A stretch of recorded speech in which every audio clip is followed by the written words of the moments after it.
I wonder what America does next. Planting seeds. Benjamin sits on the porch sketching Jack while I change into clean, dry clothes.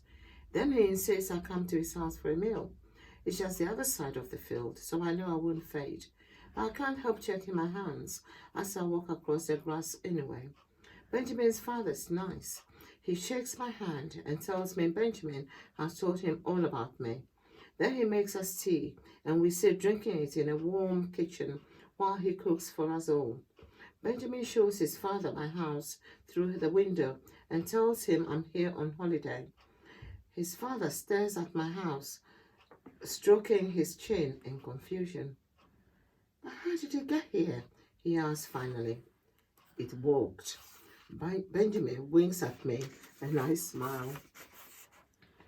I love the roasted potatoes, garden peas, small round herby breads and puddings, but I politely refuse the grilled lamb. My gaze drifting to Benji, who is frolicking outside the window. "Are you keeping Benji as a pet?" I asked, shuddering at the thought that Benjamin's father may have plans to eat him. "Yes, he's safe from my plate." Benjamin's father nods quickly as he realizes what I'm thinking. "That field is part of our garden. He can graze there and live to a ripe old age."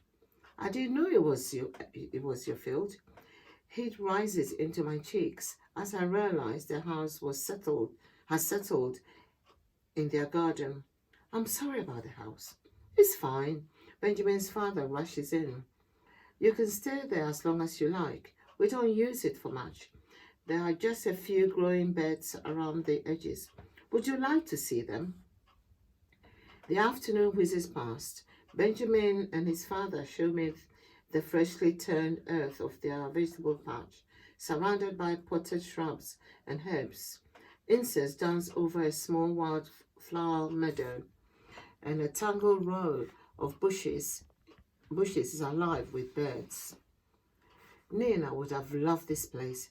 Thinking of her brings a rush of sadness, but then Benjamin opens a box full of seeds and asks if I would like to plant some. Right at the top is a packet of oleander seeds, like the ones Nina said her father planted for her mother. I pick them up with trembling fingers, and my breath catches in my throat when I see the packet beneath them. It has a picture of a flower on it, a tiny star-shaped pink and white flower, like the one Baba gave me in the desert when she hugged me and called me her Pichelka. It feels like a sign that Baba and Nina have forgiven me and that everything is going to be all right. We plant the seeds in tiny pots, and Benjamin gives me 2 of each to take home and grow on my porch. When dusk falls, Benjamin and his father walk me back to my house. I do want to go home, but the thought of being alone all night with only Jack for company gives me a heavy sinking feeling. As we draw close, the house narrows its windows, as if peering into the darkness to see who I'm with. Then, without warning, it stands up, takes a big step forward, and sits down again, right in front of us. Benjamin's father freezes mid-step. His jaw drops open, and he makes a kind of gasping sound.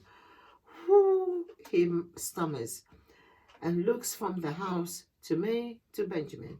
Benjamin shrugs. "I told you it walked."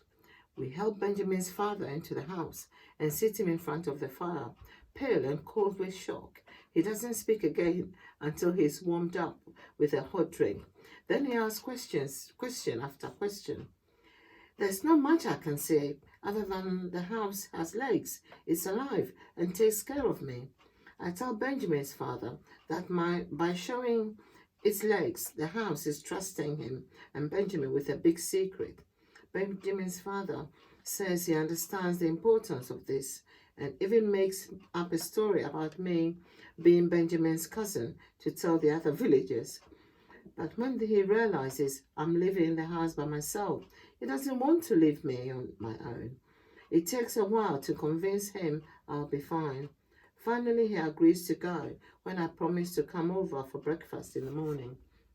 I sit on the porch steps after they've left, staring up at the stars and the moon, peeking out from behind a white wispy cloud. Papa is somewhere out there, and she isn't coming home. I'll never see her again, never watch her smiling and dancing with the dead, never hear her play music, never be pulled into one of her hugs, or lean against her as she tells me a story. An intense wave of grief suffocates me, trapping a scream inside my chest. Every muscle in my body shudders and tears pour down my tight, screwed up face. The house sways gently as if it wants to rock me to sleep. I feel the balustrade wrap around my shoulders in a stiff wooden hug, and the spindles pat me gently. I entwine my arms through the balustrade and hug the house back. A painful creak sounds in the distance, followed by a crack and a thump, then another creak. What is that? I ask, squinting into the darkness. Jack flops off the roof towards the noise. He returns a few minutes later, circling in the air and squawking excitedly. Creak, crack, thump, creak, crack, thump. The noise escalates as whatever it is draws closer. A huge dark shadow emerges and collapses with a bang and a clatter right next to my house. The door swings open and the old Yaga steps out with a smile. Greetings, Yaga Miranka. I'm very pleased to see you.